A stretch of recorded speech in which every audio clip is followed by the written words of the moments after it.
हाय viewers, आज आपण बनवणार आहोत गोड शंकरपाळी। त्या गोड शंकरपाळीसाठी मी इथे घेतला आहे बारीक रवा। तर हा जो बारीक रवा आहे हा आपल्याला मिक्सरमधून फिरवून घ्यायचा आहे।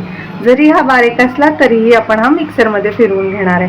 आणि ही एकदम हेल्दी शंकरपाळी, ह्याच्यात मैद्याचा वापर केलेला नाहीये किंवा डालडा वनस्पती तुपाचा पण वापर आपण नाही करणार आहे। तर इथे मी घेतलेले आहेत 3 वाट्या हा आहे बारीक रवा। तर ह्याची जी मेजरमेंट आहे ती मी ह्या वाटीने केलेली आहे। संपूर्ण मेजरमेंट साखर, रवा, गव्हाचं पीठ, दूध आणि तूप। तर आता आपण सगळ्यात आधी ना हा रवा मिक्सरला फिरवून घ्यायचा आहे। हा 1 किलो रवा आहे आणि आता आपण ह्याला मिक्सरला बारीक करून घ्यायचा आहे। ही आहे 1.5 वाटी साखर। ही जी वाटी आहे या वाटीने मी हे सगळं प्रमाण मोजलं। ह्याच वाटीने 3 वाटी रवा, 1 वाटी गव्हाचं पीठ आणि 1.5 वाटी जी आहे ती साखर आहे। तर ही साखर आणि रवा एकत्र करून मिक्सरला बारीक करून आपण ह्याची पावडर करून घ्यायची आहे। तर त्यासाठी आपण सगळ्यात आधी इथे रवा ॲड करायचा आहे मिक्सरच्या भांड्यामध्ये। जर तुमच्याकडे मिक्सरचं मोठं भांडं असेल तर त्याचा वापर करा आणि हे एकत्रित आपण दळून घेणार आहोत।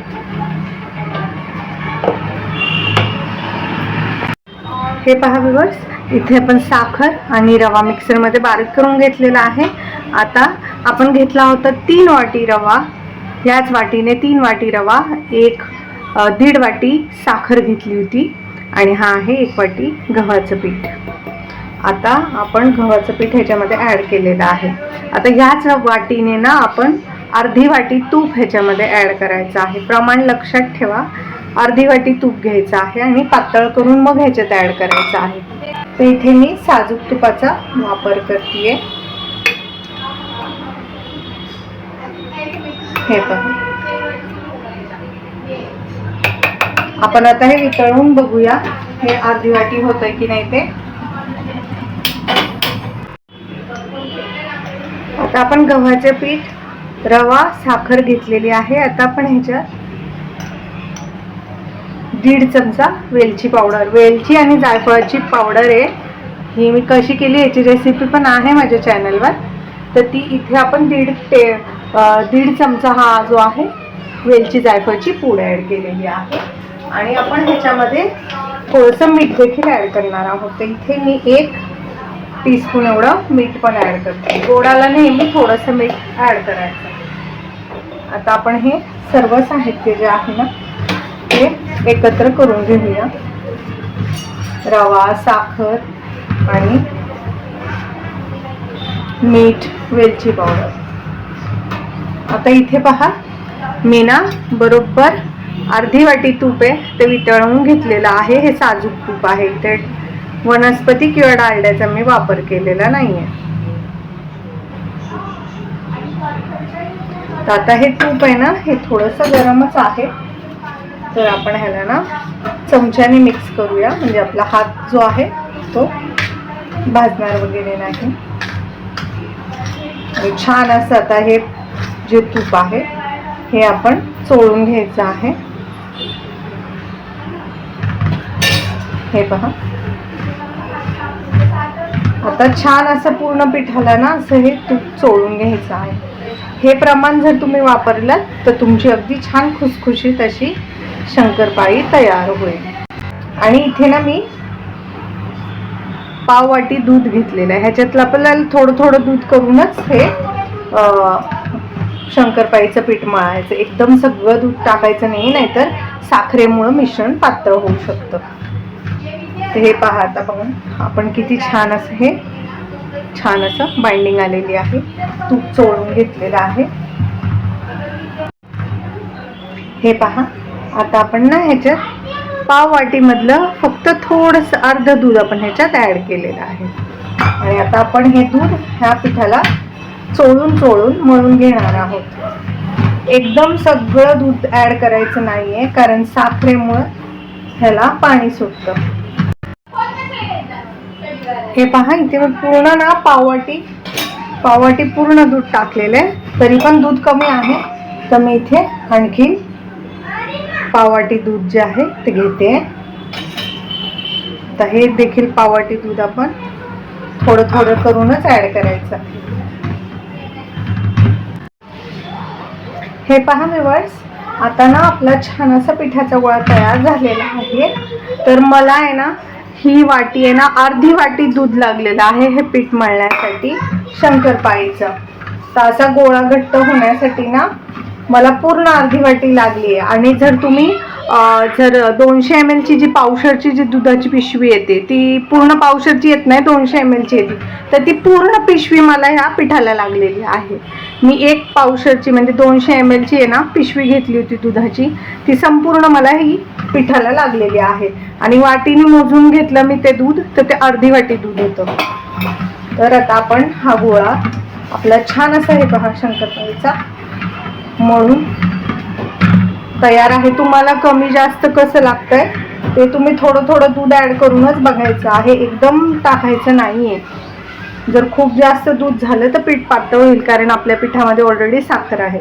तर आता आपण हा जो पिठाचा गोळा आहे हा छान असा झाकून ठेवायचा आहे. एक अर्धा ते पाऊण तास आपल्याला हे पीठ झाकून ठेवायचं आहे. त्यानंतर आपण याच्या शंकरपाळ्या करणार आहोत. हे पहा व्ह्यूअर्स, आता आपण आपली शंकरपाळी करायला घ्यायची. आपलं पीठ आता छान भिजलेलं आहे. तर ह्याला परत एकदा असा एकजीव करून घ्यायचा.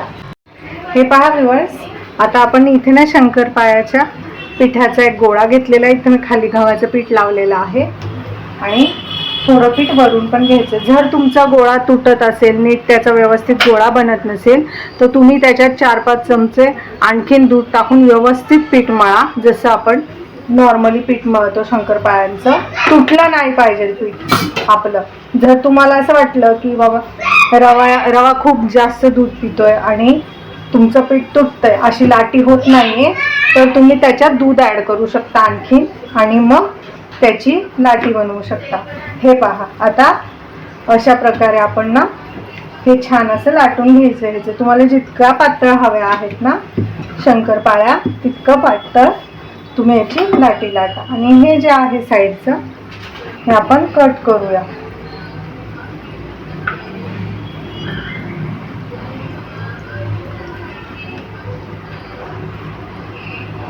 आणि आता याचे छान अशा छोट्या छोट्या शंकरपाळ्या तुम्ही, आता आपल्या शंकरपाळ्या तयार आहे. आता आपण त्या फ्राय करूया. इथे मी पहिल्याच काही फ्राय करून घेतलेल्या आहेत. हे पहा, मी मीडियम हीटवरती आता ह्या तळून घेते शंकरपाळ्या. मी आता ह्या व्यवस्थित तळून घेते.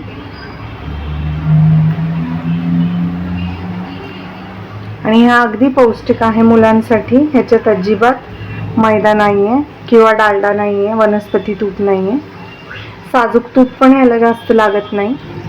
हे पहा किती छान आहेत, अजिबात एकमेकांना चिकटत नाही आहेत ह्या. आता आपण ह्या मीडियम फ्लेमवरती छान अशा ब्राऊन कलरवरती तळून घ्यायच्या आहे. बदामी कलरवरती तळायच्या आहे. जास्त पांढरट काढू नका, छान असा बदामी कलर वरती काढा.